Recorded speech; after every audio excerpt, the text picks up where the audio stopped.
Hello मित्रों, जय माताजी, जय श्री राम।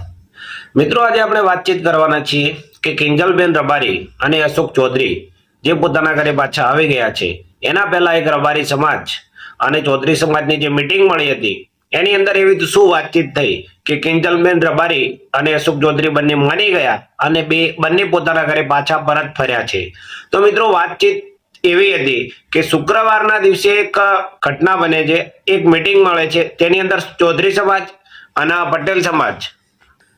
તો મિત્રો, એની અંદર એવું થાય છે કે શુક્રવારના દિવસે એક મીટિંગ મળે છે જેની અંદર ચૌધરી સમાજના આગેવાનો હોય છે અને રબારી સમાજના પણ અનેક આગેવાનો ત્યાં મળે છે। ત્યાં ગોવાભાઈ દેસાઈ બી હોય છે અને ઠાકરસિંહભાઈ રબારી પણ ત્યાં ઉપસ્થિત હોય છે। એમના બધાની મીટિંગની અંદર એવી ચર્ચા થાય છે, વાતચીત ત્યાં પછી ફાઇનલ થાય છે કે ભાઈ તમને છેલ્લામાં છેલ્લે રવિવાર સુધીની મુદત આપવામાં આવે છે।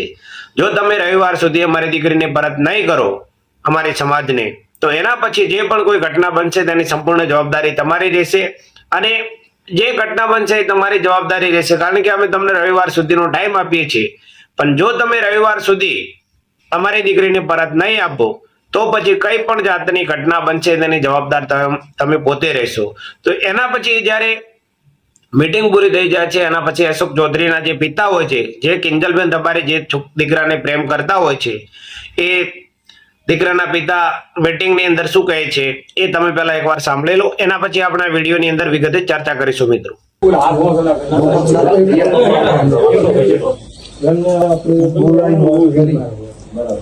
કે ભાઈ શેમાં આવ્યો છે, આપણે શું જવાબ આવ્યો એ કે અમારે છોકરી રાખવી નથી। પછી વાલા હાથે મારે વાત થઈ, કાલા હાથે વાત થઈ, કોણ વાત કરી અને છોકરો બીજો દુબઈ છે એના હાથે પણ વાત થઈ।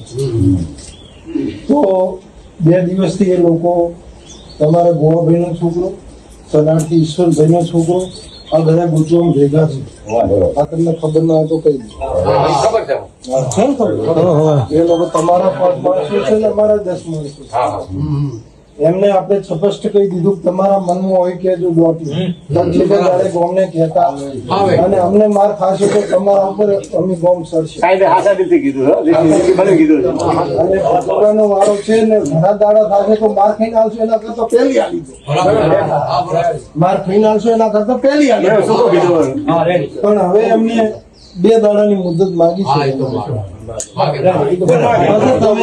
તમે કોઈ પણ છોકરાએ આ ગામના છોકરાને અડવાનું નહીં।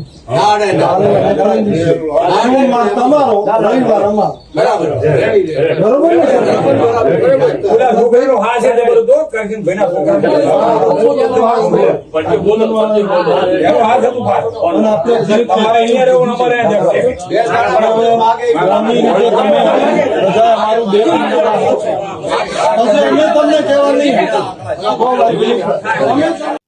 તો મિત્રો, તમે સાંભળ્યું કે અશોકભાઈ ચૌધરીના પિતા કહી રહ્યા છે કે મેં મારા દીકરા જોડે ફોન પર વાત કરી છે, જે પોતાનો દીકરો એક દુબઈમાં રહે છે એની જોડે પણ ફોનમાં વાતચીત થઈ છે એમની, અને એમણે એવું સ્પષ્ટ શબ્દોમાં કહ્યું છે કે મારા દીકરાને મેં સ્પષ્ટ કીધું છે કે આપણે દીકરીને રાખવાની થતી નથી, આપણે આ દીકરીને પાછી આપવાની થાય છે।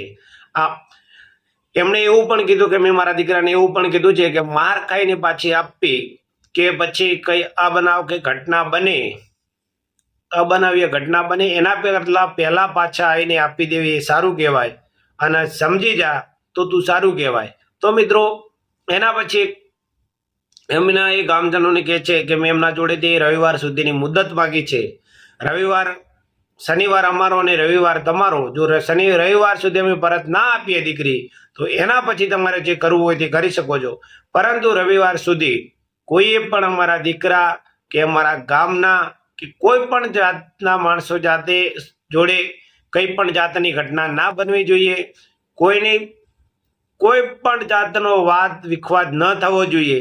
એમણે એ પણ કીધું કે આપણે ગોતવા જશું, એમને શોધવા જશું, તેની હારે 5-25 માણસો તમારા હશે તો 5-10 માણસો અમારા હશે, જોડે રહીને આપણે આ વાતનું નિરાકરણ લાવશું। જે બનવાની ઘટના જે બની ગઈ છે પણ એનું સુખદ અંત આવે એના માટે કરીને એમના પિતાએ, અશોક ચૌધરીના પિતાએ ચૌધરી સમાજને પણ કહ્યું। અને એના પછી મિત્રો, તમે ને મને બધાને ખબર છે કે કાલે શનિવારના દિવસે રાત્રે કિંજલબેન રબારી પોતાના ઘરે પરત ફર્યા છે અને આ જે દુઃખદ ઘટના હતી એનો લાસ્ટમાં સુખદ અંત આવ્યો છે અને કિંજલબેન રબારીએ જે સોશિયલ મીડિયાની અંદર પોસ્ટ મૂકી હતી એ પણ ડિલીટ કરી નાખી છે. તો જય શ્રી રામ મિત્રો, જય માતાજી. મળીએ આવતા જ એક નેક્સ્ટ વિડીયોમાં. પણ જો તમને મારા આવા વિડીયો પસંદ આવતા હોય તો મારી યુટ્યુબ ચેનલને સબસ્ક્રાઇબ કરી લેજો અને મારા વિડીયોને લાઇક શેર ને કોમેન્ટ કરી લેજો.